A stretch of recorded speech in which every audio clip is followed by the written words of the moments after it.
നമ്മൾ മിഡിൽ പാർട്ടിലോട്ട് പോവാണ്. ഇന്ത്യയുടെ മിഡിൽ പാർട്ടിലായിട്ട് നമുക്ക് ഫിഗർ നോക്കി മനസ്സിലായി. ഇന്ത്യയുടെ മിഡിൽ പാർട്ടിലായിട്ട് കിടക്കുന്ന ആളാണ് മധ്യപ്രദേശ്. മധ്യപ്രദേശ് ഈ സൈഡ് പാർട്ടിലായിട്ട് ഇന്ത്യയുടെ വരുന്നതാണ്, അല്ലെങ്കിൽ മധ്യത്തിന്റെ അടുത്താണ് മഹാരാഷ്ട്ര. അത് കഴിഞ്ഞ് വരുന്ന പാർട്ടാണ് Chhattisgarh, not Chandigarh. Chandigarh is a union territory. ഇത് ഛത്തീസ്ഗഡ്. ഇനി നമുക്ക് ഒഡീഷ. ഈ 4 പേരുടെ എന്ത് നമുക്ക് നോക്കാം. മിഡിൽ പാർട്ട് ഇവരുടെ കുറച്ച് പ്രത്യേകത. മഹാരാഷ്ട്ര നമുക്ക് അറിയാവുന്ന ഏറ്റവും ഫേമസ് ആയിട്ടുള്ള ഒരു പ്ലേസ് ആണ് മുംബൈ. ഓക്കെ, മഹാരാഷ്ട്രയിലുള്ളതാണ് മുംബൈ. നമ്മൾ ഏറ്റവും ഫേമസ് ആയിട്ട് നമുക്ക് അറിയാവുന്ന ഒരു സ്ഥലം മഹാരാഷ്ട്ര എന്ന് വെച്ചാൽ മുംബൈ ആയിരിക്കും. ഓക്കെ, ഇനി ഞാൻ ഇതിൽ യുനെസ്കോയിലോട്ട് ആഡ് ചെയ്താൽ നമ്മുടെ കൾച്ചറൽ ആയിട്ടുള്ളതോ അല്ലെങ്കിൽ നമ്മുടെ നാച്ചുറൽ ആയിട്ടുള്ളതോ മിക്സ്ഡ് ടൈപ്പോ ഉണ്ടല്ലോ, അതിനെക്കുറിച്ച് സംസാരിക്കാം. അപ്പൊ അതിൽ തൊട്ട് താഴത്തെ സെക്ഷൻ എടുക്കുന്ന സമയത്ത് അവിടെ നമുക്ക് ആരിലും ഒരു സാധനമില്ല, ആന്ധ്രാപ്രദേശിലൊന്നുമില്ല. സിമിലർലി ഇവിടെ ഒന്നും ഇല്ലാത്തതാണ് ഛത്തീസ്ഗഡിലൊന്നുമില്ല. സോ നമുക്ക് ഫസ്റ്റ് മഹാരാഷ്ട്ര എടുക്കാം. മഹാരാഷ്ട്രയില് അപ്പൊ ഫസ്റ്റ് ഞാൻ പറഞ്ഞ കഥ നോക്കാം. 1983 മുതലാണ് യുനെസ്കോയിലോട്ട് എന്ത് ആഡ് ചെയ്യാൻ തുടങ്ങിയത്. ഓരോ പാരമ്പര്യമായിട്ടുള്ള ഓരോ ഇതിനെ നമ്മൾ ആഡ് ചെയ്യാൻ തുടങ്ങിയത് 1983 മുതലാണ്. സോ ആ ഒരു ലിസ്റ്റിലോട്ട് ഫസ്റ്റ് ആഡ് ചെയ്തത് ആഗ്ര ഫോർട്ടാണ്. ഫസ്റ്റ് ആഡ് ചെയ്തത് ആഗ്ര ഫോർട്ടാണ്. ആഗ്ര ഫോർട്ട് എവിടെയാണെന്ന് വെച്ചാൽ അത് ഉത്തർപ്രദേശിലാണ്. സോ ഉത്തർപ്രദേശിലെ ആഗ്ര ഫോർട്ടാണ് ആദ്യമായിട്ട് ആഡ് ചെയ്തത്. സെക്കൻഡും തേർഡും നമ്മുടെ എവിടെ നിന്നുള്ളതാ, നമ്മുടെ മധ്യപ്രദേശിൽ നിന്നുള്ള 2 പേരാണ്. അപ്പൊ ഇത്രേ ഉള്ളൂ. 1983 ആഡ് ചെയ്ത് തുടങ്ങിയത്. അപ്പൊ ആ വർഷം എന്ത് ചെയ്തു, 4 പേരെ ആഡ് ചെയ്തു. ഓക്കെ, 1983 മുതലാണ് യുനെസ്കോയിലോട്ട് ആഡ് ചെയ്യാൻ തുടങ്ങിയത്. ആ ഒരു വർഷം 4 പേരെ ആഡ് ചെയ്തത്. ഫസ്റ്റ് ആഡ് ചെയ്ത് ആഗ്ര ഫോർട്ടിനാണ്, അത് യുപിയിലാണ്. അത് കഴിഞ്ഞ് 2 പേരെ ആഡ് ചെയ്തു. അവർ 2 പേരും എന്താണ്, നമ്മുടെ മഹാരാഷ്ട്രയിൽ നിന്നുള്ളവരാണ്. ആരവരൊക്കെ അജന്ത കേവ്സും അതിനകത്ത് എല്ലോറ കേവ്സും. അജന്ത കേവ്സും എല്ലോറ കേവ്സും ആണ് ഈ 1983 ആഡ് ചെയ്തത്.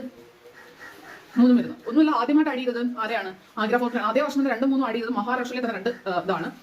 4ാമത് ആഡ് ചെയ്തത് നമ്മുടെ താജ്മഹലാണ്. താജ്മഹൽ എവിടെയാണെന്ന് അറിയാലോ, ആഗ്ര ഉത്തർപ്രദേശാണ്.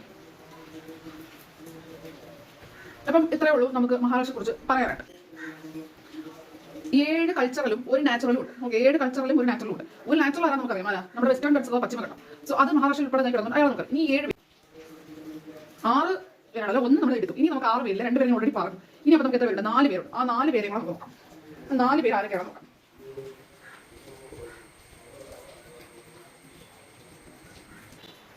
അതിലെ ആളാണ് എലിഫാണ്ട കേവ്സ്. അത് 1987 എലിഫാണ്ട കേവ്സ്. ഛത്രപതി ശിവജി ടർമിനസ് അത് 2004 എന്ത് ചെയ്തത്, നമ്മുടെ യുനെസ്കോയിലോട്ട് ആഡ് ചെയ്തത്. ഇനിയുണ്ട് Victorian Gothic art deco ensembles. Okay, അത് 2018. അടുത്തത് മറാത്ത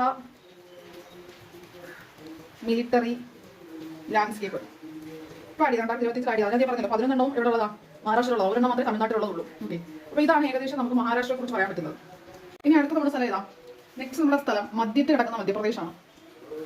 മധ്യത്തിൽ കിടക്കുന്ന മധ്യപ്രദേശിലോട്ട് നോക്കുക. അവിടെ പ്രധാനമായിട്ടും 3 എണ്ണമാണുള്ളത്. ആ 3 എണ്ണത്തിന്റെ പേരെന്തൊക്കെയാണ്. ഒന്ന് എന്ന് പറയുന്നത് ഖജുരാഹോ ഗ്രൂപ്പ് ഓഫ് മോണുമെന്റ്സ്. വർഷം നോക്കിക്കുക, 1986. ഓക്കെ, അടുത്തത് Buddhist monuments. Buddhist monuments.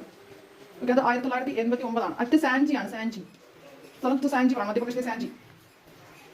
Rock shelters in ബിംബെട്ക എന്ന് പറയുന്ന സ്ഥലം. നിങ്ങൾക്ക് സാഞ്ചി എന്ന് പറഞ്ഞാൽ ബിംബെട്ക. അവിടെ 2003 മധ്യപ്രദേശിൽ വന്നത്. ഓക്കെ, അപ്പൊ ഇത്രയും 3 സ്ഥലങ്ങളിൽ. ഒഡീഷ ഞാൻ പറഞ്ഞു 1984 2 ഈ വർഷം ആഡ് ചെയ്തു. 1984. ഒന്നെന്ന് പറയുന്നത് നമ്മുടെ മോണുമെന്റ്സ് അറ്റ് മഹാബലിപുരം. ഓക്കെ, അത് മാത്രമല്ല ഇപ്പം മനസ്സിലാക്കുക, ഒഡീഷയിൽ നിന്നുള്ളത് നമ്മുടെ സൺ ടെമ്പിൾ കൊണാർക്ക് എന്ന് പറഞ്ഞ സ്ഥലത്ത് സൺ ടെമ്പിളും ഈ മഹാബലിപുരത്തെ മോണുമെന്റും 1984 ആഡ് ചെയ്തതാണ്.